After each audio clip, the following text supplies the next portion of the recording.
Hey, everybody. Welcome to the podcast this week. Hey, Mike. Hello. It's good to see you all. It's night morning. You said good morning. Did I say good morning? No, he Oh, you said did. good morning. I did, but I caught myself. Yeah. Y'all look cute Mark, together. it's been a long day already, so I like the way y'all color coordinate. We called each other this morning. Yeah, Did you? so, Lime green? Is lime that the green. choice? Lime green. that was just uncalled for. Is she okay over there, buddy? Wait. Chase is I'm dying. It's been a really long day. I think there's three conversations going on here, right? Well, yeah, did you not hear what just happened? No, In what? the door. It's just like a solid 6 burp.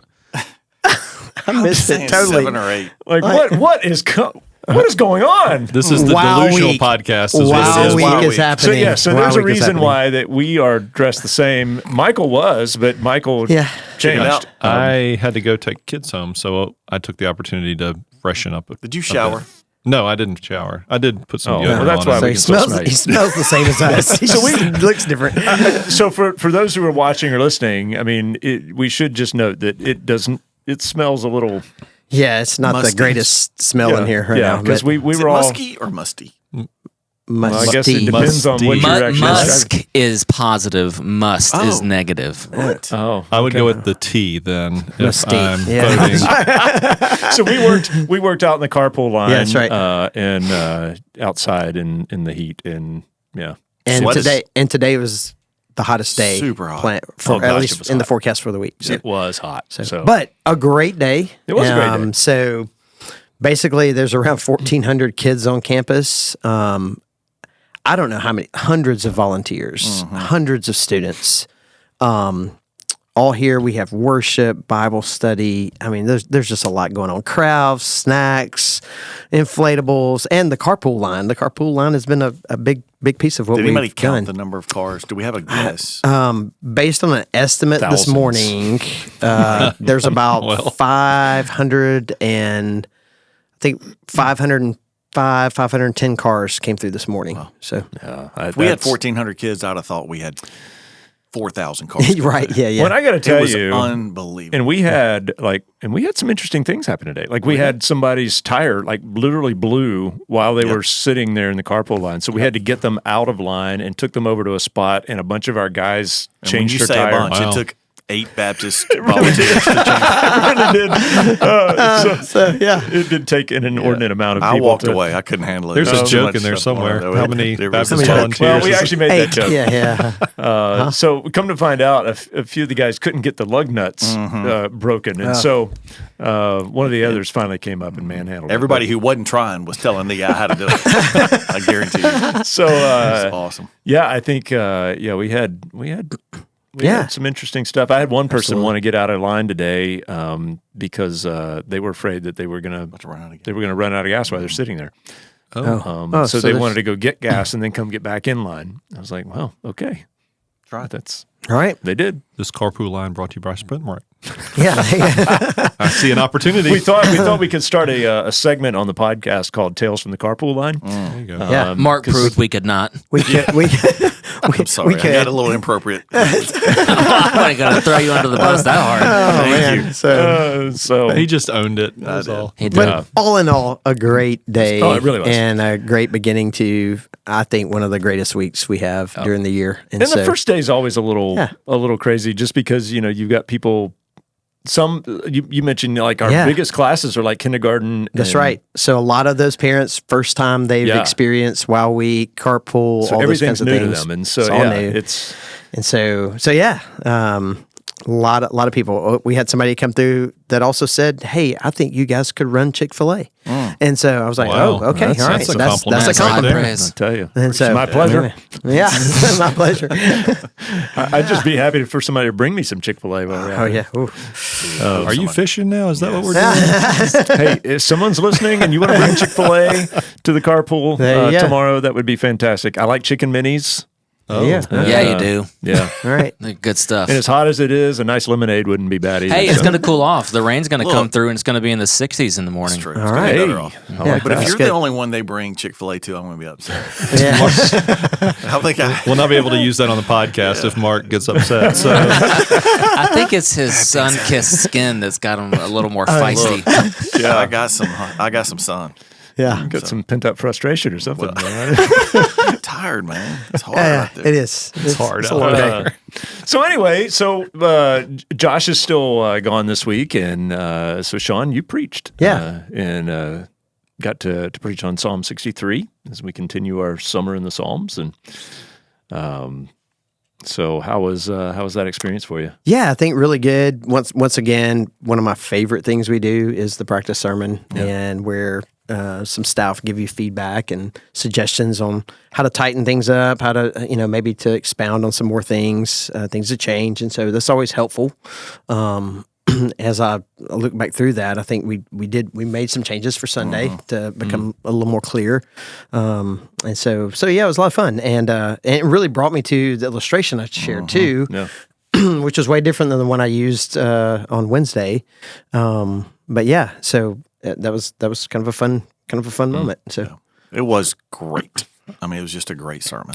I was just listening to the flow and the way you crafted it and the illustration. I just thought it was really, really powerful. Yeah, and because Good. Yeah. because you didn't use the illustration in your practice sermon and you added it after the fact, because I think you actually realized. Like you thought of the story as we were kind of going over notes after your that's right. practice sermon. And I was like, "Oh, wait, that's a perfect." that's a illustration." great, And so when you started it on Sunday, I was sitting back there and I was hearing it for the first time. And, at least in that context, you had shared a little bit about it with us. But I was thinking, man, how great would it be if he just didn't resolve it at the beginning of his message and then came back around at the end. And then that's what you did. That's, it was like, So I planned it that way too. It was really fun. Yeah, It was great. but no, Kept us hanging. Yeah. And I think what was funny is just a couple of the questions afterwards, and of course it's a silly illustration. Honestly, it did actually happen. And by the way, two questions that came up. Hey, do you still go down the Okatoma? Yes, as often as I get the opportunity to. Yes, because it's a fun thing to do, and so I still go to this day. Been just about most summers we take a trip down it. The second question I got was, "Hey, what happened to the other guy?" And so, great friend of mine. A funny thing, I saw him Saturday. Just ran into him at random. The very guy that went with us. It was his first time canoeing, and so he was in the front of the canoe. And so when he had the bright idea of jumping up on the side to balance it, that caused us to flip the opposite direction. If we'd have flipped the original way the canoe was going, we would have both been fine. But because he flipped me back into the whirlpool, I was stuck. He made it out. Sounds like he made the right choice. He's chilling. He's chilling. I think one of the other observations was, and this is to everybody who goes down that, wear your life jacket. Like mine was in the bottom of the canoe. Oh, yeah. You left that out. Rookie. Yeah, so that was a dumb mistake on my part. But. Well, it's a relatable. Well, at least for me, it was a relatable story because I went whitewater rafting years ago, and we got into some rapids, and I got thrown out of the raft, and the current was pushing me. The rapids were pushing me down, but against a rock, and I couldn't get it. The pressure was so great, I couldn't. And had the guide not reached into the water and grabbed my life vest and pulled me out. That wouldn't have been good. Would have been bad. And I think it's so illustration, right? But I think a couple of points out of it that ties back to the text is, one, I think so often when we get in those moments of just exhaustion, exasperation, desperation, we want to fix things ourselves, or we want a solution, and we start reaching and grabbing at anything and everything that might fix it.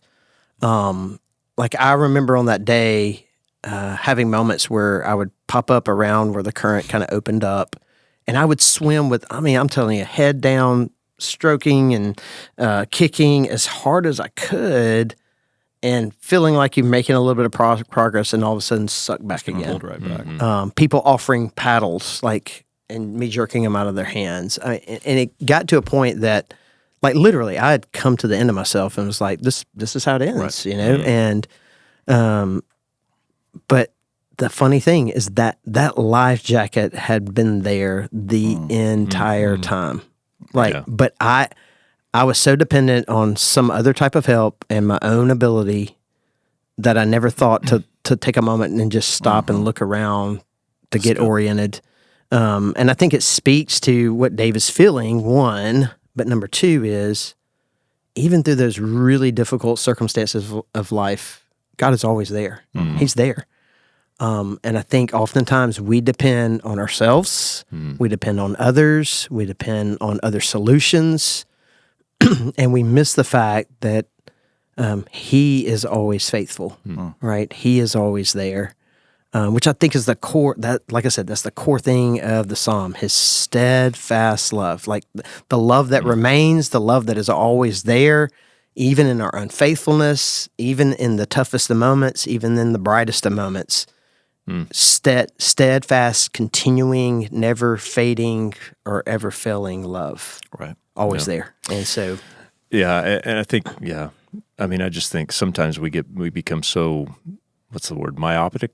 You know, it's like, you know, we get so fixated on the circumstance or the problem, the obstacle that's before us, and we just, you know, like, I'm just thinking of you in the water. It's like, you know, that vest is right there. And you're looking at every other, you know, every other thing. But, so, and I do want to get in some deeper stuff here in a few minutes, but I want to talk for a moment about, you know, and this is going to get us to something that Michael shared with us and that he's going to share with everyone. Michael has a confession to make. But confession.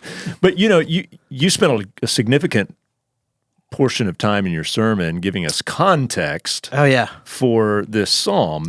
And so you took us back to 2 Samuel. And, you know, and I wanted you to maybe talk about why you felt like that was important. And then Michael can share his confession about that. Well, I won't even tell what it is. Go ahead and share your confession. Yeah, there you go. I simply shared that I don't really like the Psalms. Heresy. I'm sorry. I'm so sorry. So disappointed.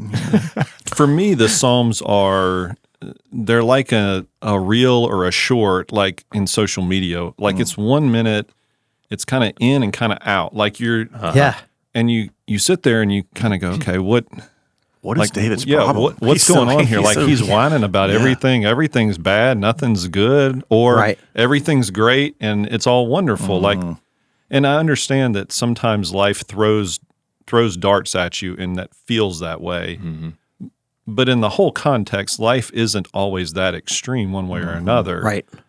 My preference is I prefer more of a narrative. Which is, you know, a lot of the Bible is a narrative. And so when we get to Psalms, it's just not my favorite experience because you have to have all the context to really understand what the author is trying to say there. You know? Yeah, and so a couple of things to pay attention to. We often talk about them, but you can use it as a clue to look back, and that is a lot of Psalms will contain a title, like right there at the beginning in verse 1, so to speak, or in your Bible. It's a pericope. Okay, so that's what I was looking for. There's two. So if your Bible has like headings in bold, that's to distinguish like a section that kind of fits together. And so oftentimes in the pericope, like probably some Bibles, their pericope says when David was running from Absalom, right?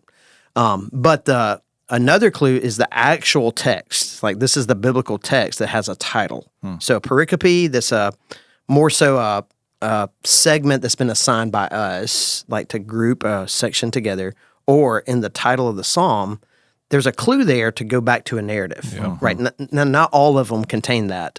But this one says when David was in the wilderness of Judah, right? And so now there's been multiple times that David was in wilderness, but this one specifically, 2 Samuel chapters 13 through 18, where I mentioned this, Amnon and Absalom, two of David's sons. This is good, fun study. Two sons, half brothers, because they come from two different wives of David, right? And so Absalom has a sister, Tamar. Amnon loves Tamar, like is attracted to her. And I think I used the word, he violated her. Literally, I think the podcast we can go, he raped her. And Absalom becomes angry over it, kills his brother. And so just that whole scenario as we move forward, David is distraught over the murder of Amnon, the fact that Absalom has run away. So there's already distress in David's family. All right. Fast forward, Absalom comes along, uses his really crafty language, his good looks, his charming ability, begins to win people over to his side to set against his father David. So therefore, I have another issue of turmoil that now his own son is pitted against him. Mm-hmm. So literally on the front end of this narrative, David's family's falling apart, right? As I move forward, eventually David decides with a group of his warriors, because Absalom has won over a lot of the armies that David had commanded and used throughout the land. David decides to flee for his life, to go and hide, knowing that he can't defeat Absalom, to go and make a stand against him, right? As he's leaving, the priest bring the Ark of the Covenant for God's presence to go with the king. And in that day, the Israelites believed God's presence was literally with them wherever the Ark was, which is a different concept for us today. Yeah. We believe that God is with us always through His Holy Spirit. Like He is God. He's everywhere. He's omniscient. He's omnipresent. But for them, it was His presence dwelt in that Ark of the Covenant. Well, David says, "No, hey, take that back to where it belongs," and I'll get to that in a minute as well. I made a little bit of clarity needs to be given to that, but he basically says, "Take it back to the Holy of Holies where it belongs, and if I'm going to, if God deems it fit, I'll come back to this place and worship Him there." And so now God is literally not with David. Like His presence is back in Jerusalem. David is out in the wilderness. So there's distance. The next thing, some of the people that David has cared for. So if you go back and look, when Saul dies, David commits his life to take care of Saul's family for as long as they live. Yep. And so a guy named Mephibosheth. Yeah, say that one. That's a fun word. Fast 3 times. That's right. This family of his is the family that, as David leaves, curses him and basically says, "We're no longer on your side." So everything is falling apart around David, which creates, I believe, this desperation. Plus, he is in a wilderness. He's in a dry, weary land. Food is not available. Water's not available. So this desperation on all levels, family dynamics, presence of God, disliked by those who he thought loved him. I mean, all those things compiling up on David in that moment. So yeah, I think that narrative helps us begin to understand this desperation that he's writing out of. So go back and explore those narratives, I think, when you see those. All right, so let's get to the clarification that you want to make. So I think I said that the priest brought the Ark of the Covenant out of the temple, and David said to take it back to the temple. Very, very conceptually, that's right, but literally the temple of brick and mortar had not been built. So we're talking the tabernacle here. It's still a temple setting, so to speak. It had your court, it had a place of worship, it had the Holy of Holies. It's what the brick and mortar temple would be made of. But let's just be literal. It takes it back to the mount to set in that place, not the literal temple, because it's and the tabernacle was essentially the mobile version of the temple. Yeah, that's right. Yeah. So you were close, Sean. It's okay. We still love you, Sean. It was great. I'm like, so I get it. Yeah. So be a little more clear there, but yeah. Yeah. Well, no, that's great, and I love that context, and I say this often because Josh is always really great about giving context, to when he's preparing to preach on a passage. It's so helpful. Oh yeah, sure, yeah. And so it certainly sheds a lot of light on the things that we read in this chapter. Definitely go back, like conspiracies there, like spies, like undercover work, it's all there. It's a movie script waiting to happen. It is. The Bible's chocked full of exciting things. Absolutely. Yeah. Like Tales from the Carpool Line. Yeah, there you go. Hey, so all right, so verse 2. So we start out, and you took you were you were really intentional to stop and to talk about the word "so" that happens in verse 2, which is a word that is just a casual reading of this chapter, or even maybe a not so casual reading. Is something that a lot of us would probably just blow right by. Yeah. So why did you feel like it was significant and needed to stop and to talk about that? Yeah. So. But let me just say in verse 1, he is in a desperate place. Yeah, absolutely. I mean, like in all the context you said, but his wording is this thirsty's dry, there's no water. So he is painting the picture that he is desperate. And then his next word is so, which you would think means some sort of transition. Because of all this bad stuff, this is what I'm going to do. Yeah, and that's not really the word is used. So think if-then statement or some kind of conditional statement. I think I mentioned this, so typically is used when we're going to take an action based on the facts of the preceding statement, right? You see this, actually the same word used later in the text, so appears again in verse, I don't have my glasses here, but yeah, verse 4. I don't have my glasses, I can see it. And so he also has the giant print over here on his iPad. It's like 60 font. Yeah. So appears after he talks about God's steadfast love. Because of God's steadfast love, so I will, future tense. This is what I'm going to do. But this one, if you look at the tense, is past. It's something he's already experienced. It's something that has already happened. And so we reflect back to the issue with the Ark of the Covenant. When you see God's power and glory, it was often mentioned to dwell below the wings of the cherubim on the Ark of the Covenant. And so he's referring to when I go to worship, I have done this many times. I've been in the presence of God. I've worshiped him. I've beheld his power and glory. And so in it, he's saying, I know what it's like for God to be close. I'm not feeling that right now. I'm not feeling that God is near or. That's good. So 1 and 2, he's really painting a desperation. He's reinforcing Absolutely. verse 1, essentially. Because I almost feel like, here I am rewriting the psalm, but, like I almost feel like that word would be better for me if it were but. Yeah, right, yeah. Right. That's right. Or if it would have come first and said, like I've experienced sort of this. reflection back, and So this is where I am right now. Now I feel like I'm desperate and thirsty. But you know what? We didn't write it. We didn't write it. So we're going to go with what David did. Maybe it's artistic expression. Who knows? Like so. Yeah. Well, let's talk for a minute about as we read through the psalm. Like, there's a pretty noticeable shift about midway through. Like we go from David saying, "Hey, I'm thirsting in this dry and weary land," and then all of a sudden it's like, "Hey, my soul is satisfied." Like like a feast. Yeah. But nothing in his circumstances has changed, right? So, Right. like, what shifted, and how does that maybe inform how we should, we should look at this and look at our own circumstances? I don't know. What did you guys say? Well, Not doing all the talking here. Well, you hit 3 things at the end that I just jotted down: goodness, character, and truth of God.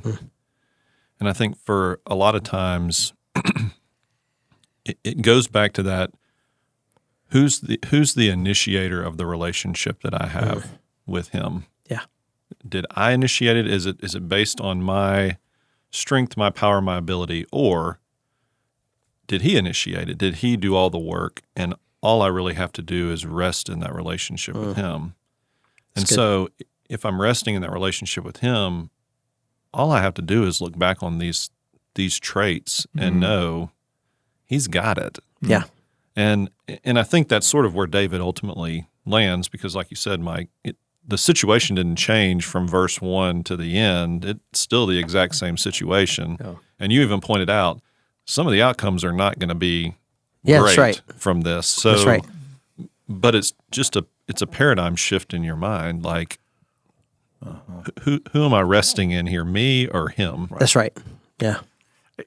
And I think verse 3, your steadfast love is better than life. You hit that pretty hard. That's right. And what are we looking to for our anchor? Are we looking to the circumstances to be satisfactory, to be good, to give us good emotions? Or is it what's happening to us, or is there one thing that we anchor in and that thing is better than life itself? So regardless of the circumstances, I'm not letting this shape me or affect what I anchor in, because this is always there. And no matter what the circumstances, that steadfast love is what I go back to. And I think a lot of times you use the word, you didn't say perspective, but I thought that's what you're about to say. But perspective is kind of the thing. Like, what is your lens? Yeah. Are you looking outward and trying to get all that stuff to get it right so I feel better? Or are you looking back at the thing, the one thing? And it's just steadfast love. That's better than life. You know, I was thinking when we used to do trips to Haiti,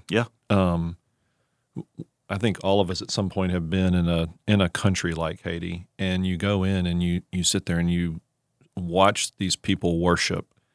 And I found myself watching them worship and thinking, man, like, I wish there were seasons that I would worship with that much fervor that they worship with. And yet I look around and realize, like, I have so much more than they have. Yeah. But I think it all comes back to what you're saying. It's the perspective that you have. They're not worshiping out of what they can create or what they have or what they've built or amassed or anything else. I mean, they are worshiping out of the relationship that they have established or that God has established with them, and the overflow that they are that they're receiving. Right. I think also, I'm just thinking about the fact that, the longer that you walk with God, the more history and the more you have had the opportunity to see his faithfulness over and over and over again.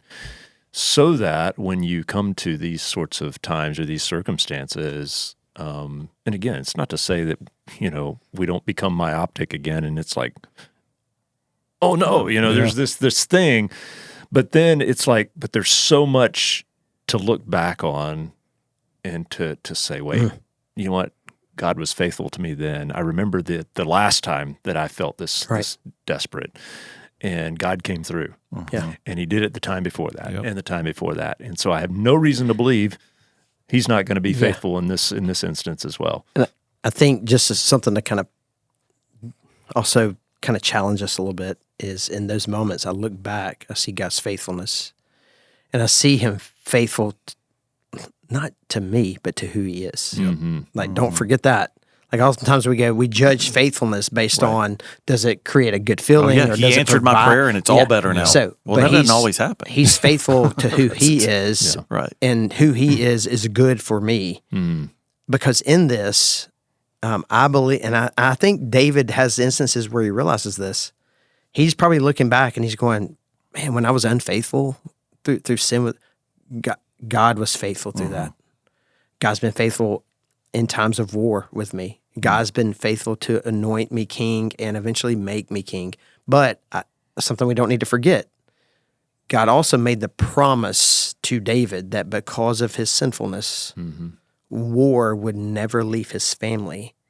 And so I pause and I think, even in that moment, as as David's reflecting on God's faithfulness, I believe he's also realizing that God is faithful to the promises he made, even when those promises are consequences of David's sin and aren't pleasant. And so he's faithful. He's carrying out what he said was going to be true. And so I think that's a thing to remember and hold on to. God's going to be true to himself.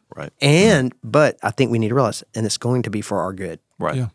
No matter how painful it may seem. Well, ultimately, it's not our story. We are characters in the story. It's his story.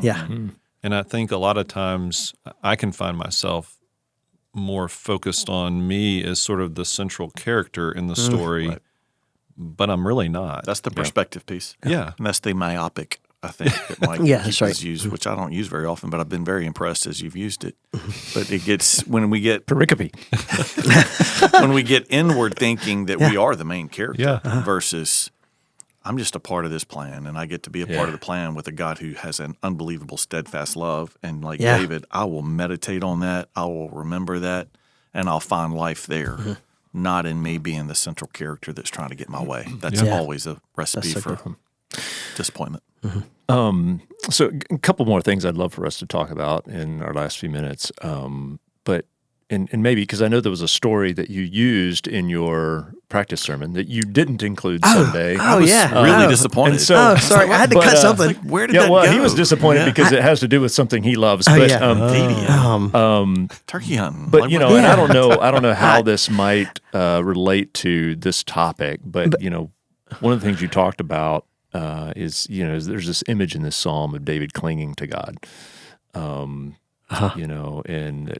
And then you also made the point that ultimately it's God's right hand that holds us. And so there's this image of we cling, but he's actually holding. And so, and I don't know if that ties into your illustration. There's a couple of things. He mentions this picture of in the shadow of your wing, and so it is a picture of a bird, and typically we see it with a mother hen, and so it's been an interesting thing because recently one of my sons he's gotten interested in turkey hunting, and so I've tried to learn some things about them, and I saw a video recently where they were talking about that very thing, that in the midst of a storm, that the hen would have poults. Poults are little baby turkeys, okay? So the poults would actually come under her wings to be protected from the storm, but the picture that they showed is all these little birds, and looks like they're all trying to get next to her, like just shoving each other out of the way and stuff like that, because of several things. One is they're not developed enough to have the feathers to repel the rain, and they're not big enough to maintain the right body temperature, so they get close to her to be protected from the storm and to basically live off of what she provides. So that's a cool picture in and of itself. But here's the interesting thing is after the storm passes, many of those poults end up dying because what they feel in that moment is they can go make it on their own. And so they rush out. When the sun comes out, the storm's gone. And in doing so and trying to make it on their own, they take on the water that's left over on the leaves of plants, those kinds of things, still get wet, still lose body temp, still end up basically dying because they're not continually depending on the mother, not only in the storm, but also in the good circumstances as well. So, and I think there's something there, like as I think about this, oftentimes turmoil and trouble, those unexpected moments throughout life, they cause us to cling to God. But I think David's also after something here to go, hey, you're so good, I should cling to you always. Not just in the hard moments, but even in the good moments. And so I think that's a good word for us. It's really good. That's good. All right, so let's maybe wrap our time with something really personal and practical. So, we see Mark's excited over here. Great. Got this. So we see here that David's in this point of desperation, right? And in a sense, feels like God's completely absent. And so, I wondered, like, for us sitting at this table, like when is a time maybe that you felt like God was completely absent? And looking back, like, what did you discover about his nearness and his faithfulness in that moment? I can think of two. I'll go with this one. Eli, my second born son, he was supposed to be born on Christmas Day, and the decision was made for a number of reasons. They were going to induce on the 19th, and so he was born on the 19th, and everything had been normal following that for 24, 36 hours or whatever. And I remember waking up the morning we're supposed to go home because we were Krista was still in the hospital and Eli and all that. So I stayed there that night, and finding out that something was a little off, wasn't really sure what, and one thing kind of led to another, and started asking people questions, and Krista's mother's intuition kicked in, like she knew something was off, and it turns out he was having blue spells, which is apparently can be common in males that are born, I think Caucasian males that are born early, but he kind of turns blue and sort of stops breathing. Well, they can't discharge you at that point, and so that started a journey for us that Eli ended up in the NICU for, I guess it was almost 10 days, because he was discharged right, I think New Year's Day or right before then, and in that moment, I don't know that I feel more helpless than when it comes to like medical stuff. I'm not a medical person. I don't, never went to school for it. It's not really my thing. And so I just remember being in a state of prayer of like, okay, God, like I don't really understand how you've given us this child, and then we're enduring this. And to be selfish in that moment, like it's around the holidays. Like we had a 17-month-old that was at home with the grandmother, and like we were going to have a great Christmas together and all that stuff. And all of it just completely changed. And I just remember as we progressed through that, this feeling of like, abandonment is too strong of a word, but just absence maybe. And as I look back on that, like God was there all the way through. Like, again, it was his story that he was receiving the glory in all of this stuff. It wasn't about me, yet in the moment I made it about me, and Eli's great. I mean, Eli turned 18. He's about to go off to college. Like he never had another issue after that. But in that moment when you feel like completely helpless, and especially in a thing that you don't really completely understand, like it was that moment of like, I mean, God, are you kind of giving up on me here? But he never did, and he wasn't, Yeah.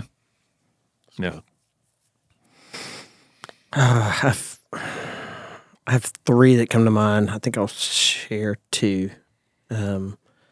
So I think all of mine are tied to this sense of, God, why would you allow something like that to happen to somebody that loves you so much? Briefly, I think I've shared this before on the podcast. Mom came down with cancer when I was in college. Went into remission. All that been great. In fact, they were here Sunday. As I preached, and inside of that, my mom's one of the most godly people I know. But two others that come to mind though is during Katrina, we were expecting our third child, and in the midst of that. We're serving our community. We're taking care of people at the church. We're helping clean up around the town, all those kinds of things. And inside of that, Lynn started having some medical issues. And there's no hospital north of us, all the way to the south, that's open anywhere. And eventually, we were like, it's going to be okay. And she made a drive to Atlanta. It was the next closest hospital that was open with an OBGYN, the ability to do anything. And so gets over there. I stay behind, actually, and we continue to serve and continue to do things. And she basically calls me that night and says, I need you here in the morning. And so I make the overnight trip to Atlanta. And anyway, she ends up having a miscarriage, and we walk through all that. And I think in the midst of that is, God, but I'm serving. Like we're doing the things that you've called us to do. Why would you allow that to happen? But in it, we still believe God is good, and we haven't gotten to see like why did that happen? What was the purpose of that? I don't know. We'll know the side of heaven, and so and that's a very real pain and a moment of loss. The other one is my grandmother, who's 96 years old, she's in a care home now and but has dementia. And she was the very first person, and once again, a lady who loved reading God's Word, loved God. She was the first person that looked at me probably when I was 10 or 11 years old and said to me, I believe God has a special call in your life. And then again, like, I think you're going to be a preacher one day. And so my grandmother, I believe God used part of her telling me those things to actually solidify a call to ministry. And I look at that and I go, why does she have these days where she can't seem to remember who anyone is? And, but in it, we still believe like those things are not passing. Yeah. They're not going to change. And our family would tell you God is still good. And so I don't want us to get this picture of, hey, because we believe God is good, your circumstances change. Right. Yeah. You may still deal with the brokenness of this world, but he's still good. He's still good. That's good. Mark, anything for you? Yeah. I mean, I've had those painful moments of loss, which just comes with life. I think for me, I was thinking more along the times of those mid-20s years of the anxiety, but specifically the doubting the salvation. And for those who have tasted that, there's not much that's worse, because throw at me what you want to throw at me. I want to be secure in my eternity. You know? And so that pain, that fear of feeling like, where is he? I mean, I remember it was so bad, just to walk into church created such fear and anxiety because it surfaced the question, am I safe? And so I think for me, this whole idea of meditating and remembering, it's still where I fall off the map today. If I struggle emotionally, it's because I have stopped meditating and going back to the truth. This is who he is. He is good. His love is sufficient. It is steadfast. And I use the word anchor a lot because it's real to me. The picture of an anchor is what I have to have of going back to him, and the picture of the turkey, just clinging in and being intimate and abiding in him is where I have to turn, or I'll fall off. Yeah. Still. Wow. Yeah, for me, just this one instance come to mind. It was probably a little over 25 years ago. It was just before our daughter Kaylin was born. So I've been a musician, singer all of my life, and at this point in my life, 25 years ago, it was kind of like it was kind of I guess, in many ways, the pinnacle of it for me, and the ways that I was getting to serve and the opportunities that I was having to sing, both within the church, but outside the church and in various different places. And I woke up one morning, on a Monday morning, I had just led worship the day before, and woke up and my voice was gone. And to make a long story short, it was almost an entire year before I was able to sing again. And so there were moments throughout that where, I just could not do not only the thing that I loved to do, but I learned through that time in many ways, like my identity had become wrapped up in that.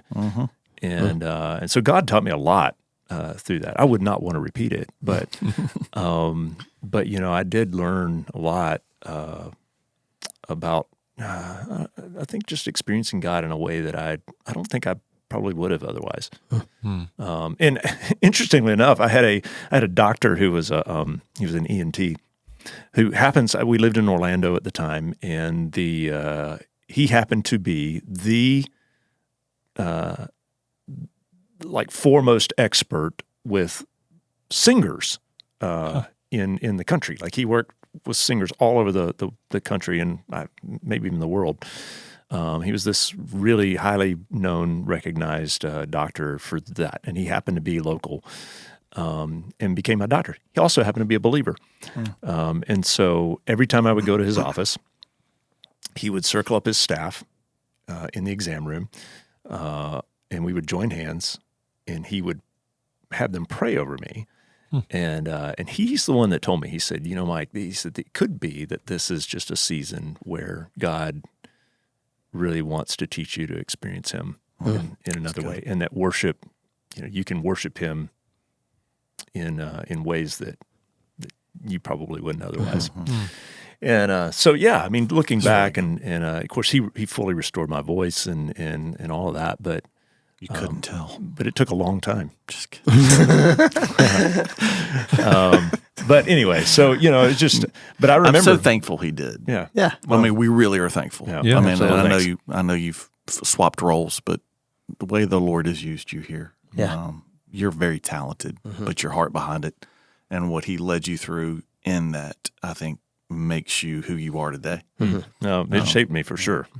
It's really cool. As all of our, and I think back to, you brought up the verse that came to mind is, that, and I think a lot of people take this out of context, that all things work together for the good of those that love Him and are called according to His purpose.